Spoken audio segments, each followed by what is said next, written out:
La ministra de Hacienda salió diciendo algo que en teoría es cierto. Dijo que la hacienda pública era el corazón del Estado. Pero imagínense lo que es un Estado. El Estado somos todos. Si el corazón del Estado, que somos todos, pero que ellos lo manejan y lo gestionan, está enfermo, estamos todos enfermos.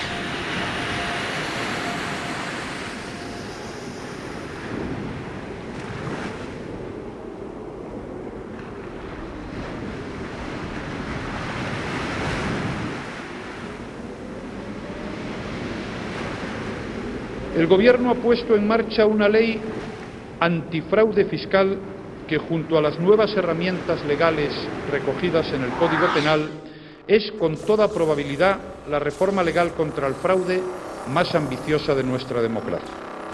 Había remitido un Gobierno anterior una ley de fraude más severa que la que ha remitido a las cámaras este Gobierno.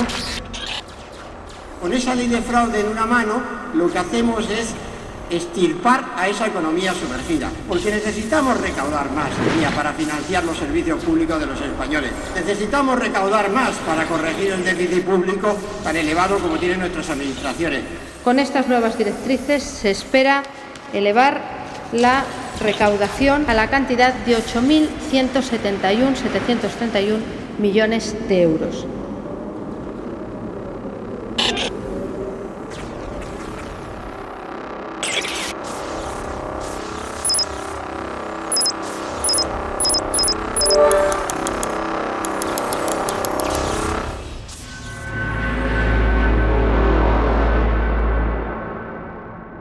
Donde se empieza con intensidad a hablar ya de lucha contra el fraude y a establecer en el ideario colectivo la sensación de que hay que luchar contra el fraude es a partir del año 2012.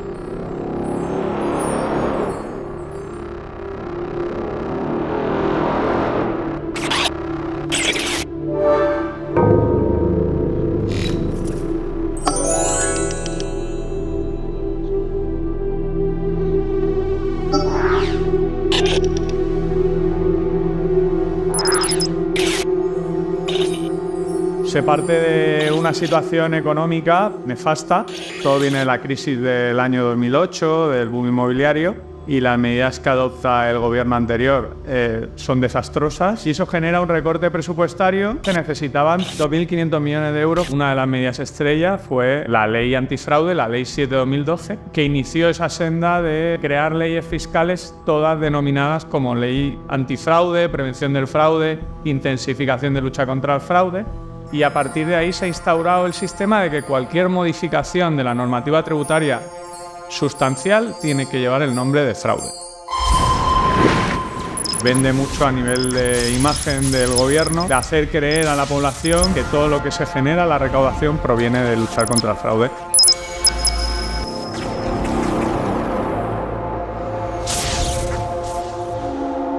Campo 1, primera, la proporcionalidad.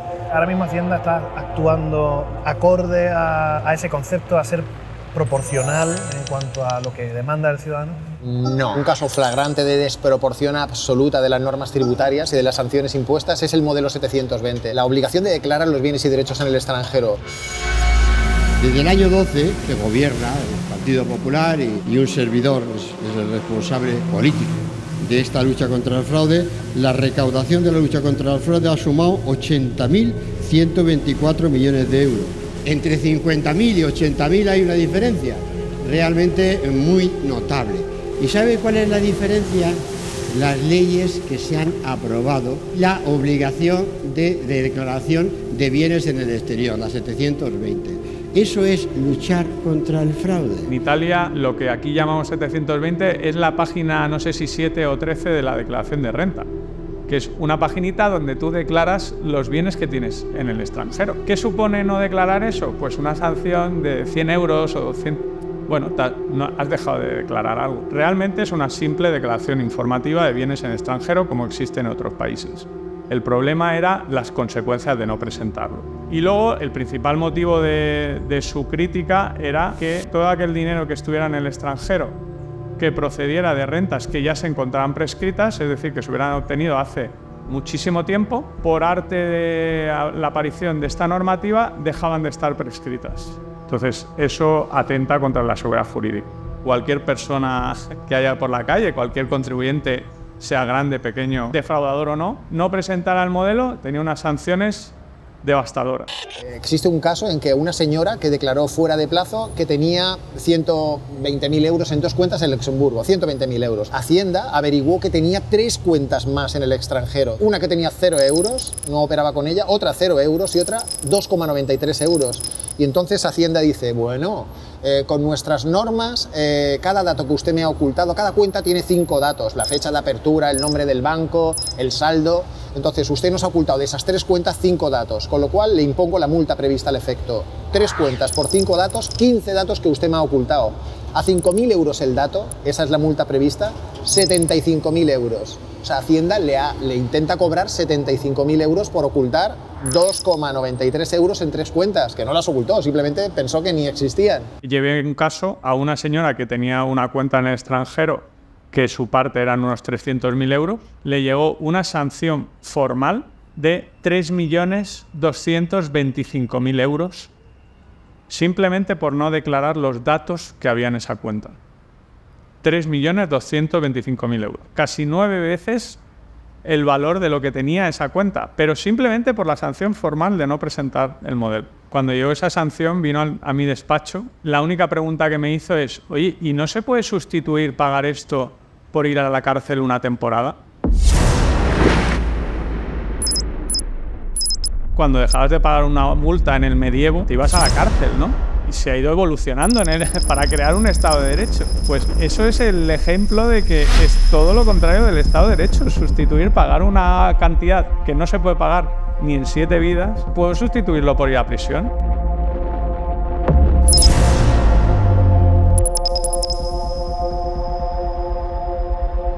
Los más afectados han sido extranjeros, millones de extranjeros que tenemos en España, que se les pasó el plazo para presentar la declaración. Y claro, cuando leyeron sobre las sanciones mínimas son 1.500 euros, pero luego ya, según lo que puedas acreditar, te pueden cobrar hasta el 150% de sanción. Lo de los 1.500 digamos que es solo el aperitivo, pero luego te pueden pedir mucho más de lo que tienes en el extranjero. Entonces, eso me consta, en Mallorca, donde tenemos el despacho, muchos alemanes de los que viven allí, o sea, cogieron las maletas y se marcharon a su país. No querían vivir con esa presión de que cualquier error en la información que tenían que dar sobre sus cuentas o pisos en Alemania, que evidentemente tienen todo el derecho a mantenerlos, aún viviendo en España, pues no querían verse sometidos a ese régimen sancionador tan duro y tan estricto.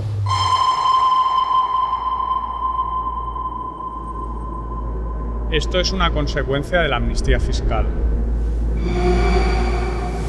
Hay reacciones en España por la posible amnistía fiscal que pondría en marcha el gobierno de Mariano Rajoy. Para el Partido Socialista Obrero Español es injusta y para el diario británico Financial Times es extraña. Para aquellos defraudadores que tienen sus capitales en paraísos fiscales.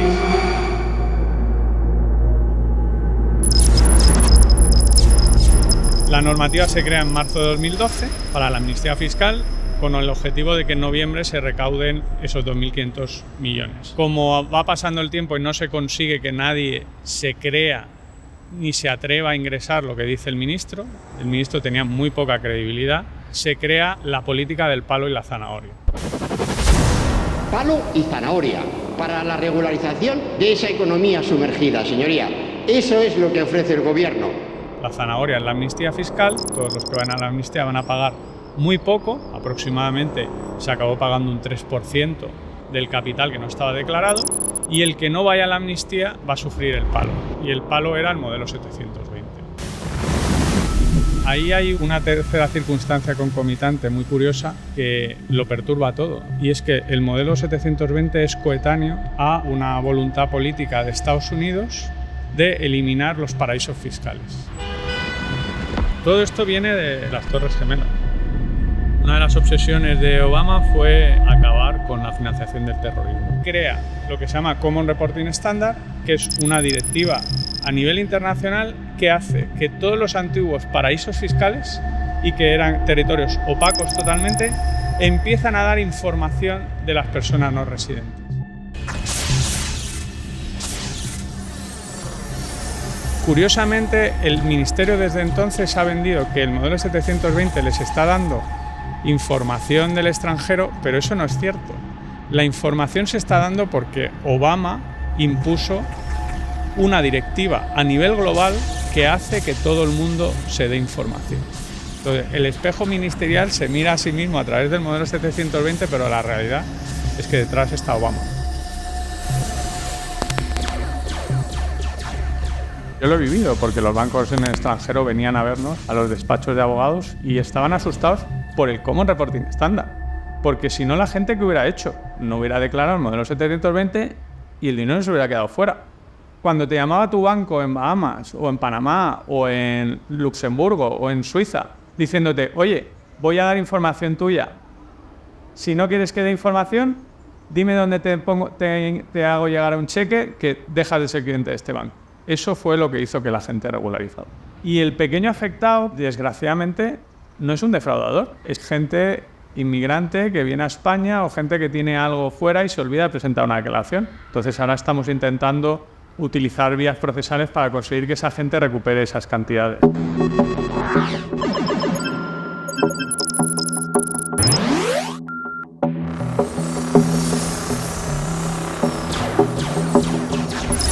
Antes de que terminara el plazo para presentar la primera declaración, terminaba en abril, yo en febrero del 2013 yo vi que era un disparate y lo denuncié ante la Comisión Europea, porque veía clarísimo que vulneraba el derecho comunitario. Fue muy bueno porque una asociación de británicos asustados, en noviembre del 2014 me pidieron que fuera a hablar al Parlamento Europeo, al Comité de Peticiones del Parlamento Europeo, a hablar contra el modelo 720, ¿no? Y ahí tuve la oportunidad de conocer a los funcionarios de la Comisión Europea que iban a llevar este asunto, ¿no?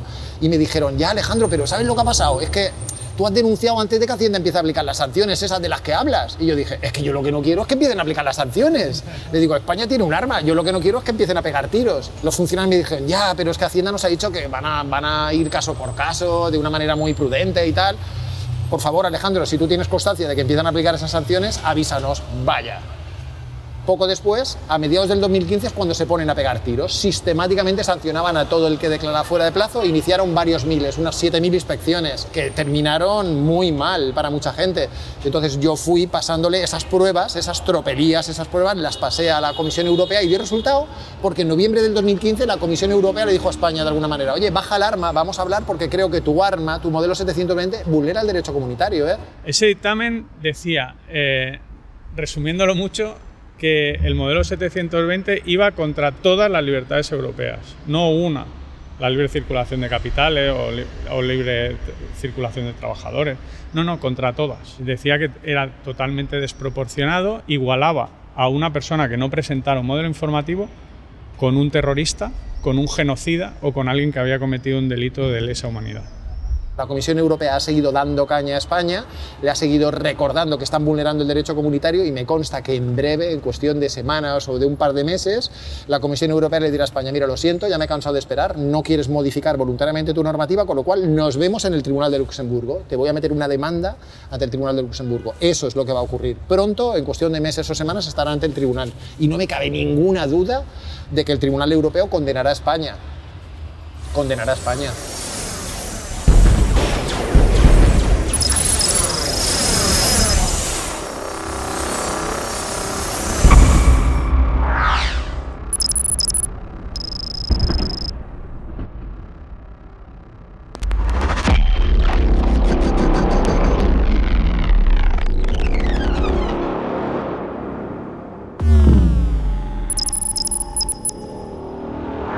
Para uno que pida devoluciones con intereses, habrá muchos que no la pidan. Aún así, el saldo será positivo a favor del fisco, créeme.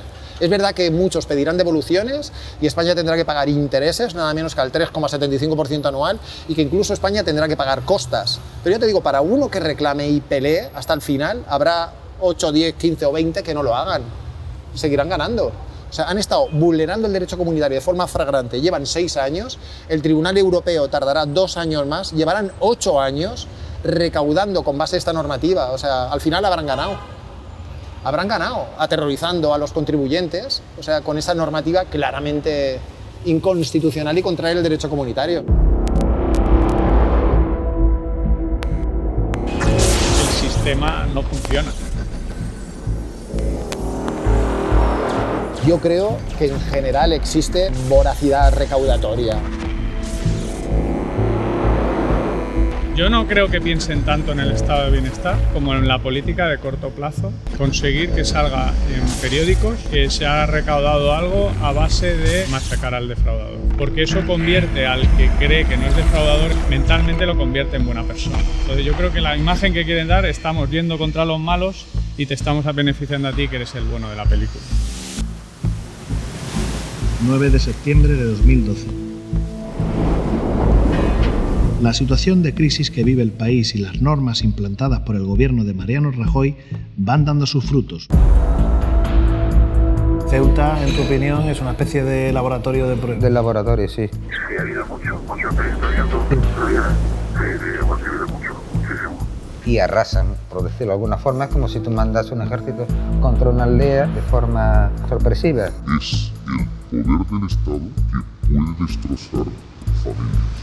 No pierde nada comparado con casos muy conocidos, muy sangrantes, incluso hasta 6 liquidaciones, hasta 60.000 euros. Ceuta va a empezar a dejar de ser un chollo para los amigos del fraude. La crisis, al menos, va a aportar el beneficio de intentar acabar con los defraudadores. Es un león y nosotros somos gacela. La campaña esta empieza con el nombramiento como delegado de Hacienda del señor Juan Bravo. Su nombre suena como posible ministro en el futuro. Todo esto viene de Ceuta, del laboratorio que luego se exportó al resto de la península.